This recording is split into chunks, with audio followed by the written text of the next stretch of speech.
Sen mingkong bangayo iya pi ya dur baskuny baba briu i jong pi ngam laban klet haka jing im jonga namar ya pi bangala jit menta. Hey baby, I love you with all my heart. Hey baby, I miss you so much. Hey baby, I remember for you. Hey.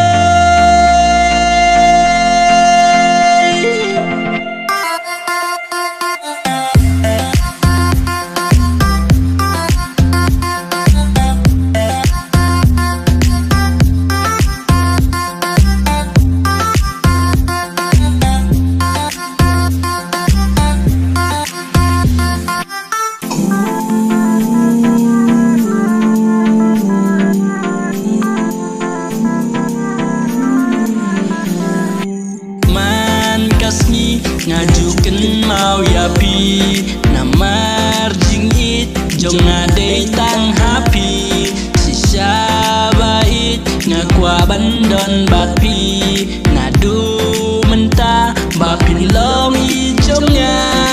Hey baby, I love you with all my heart. Hey baby, I miss you so much. Hey baby, I remember.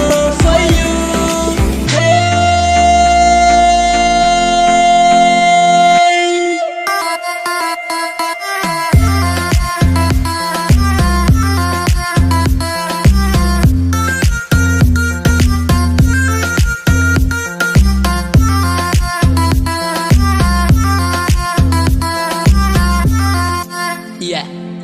Hey baby, come to me.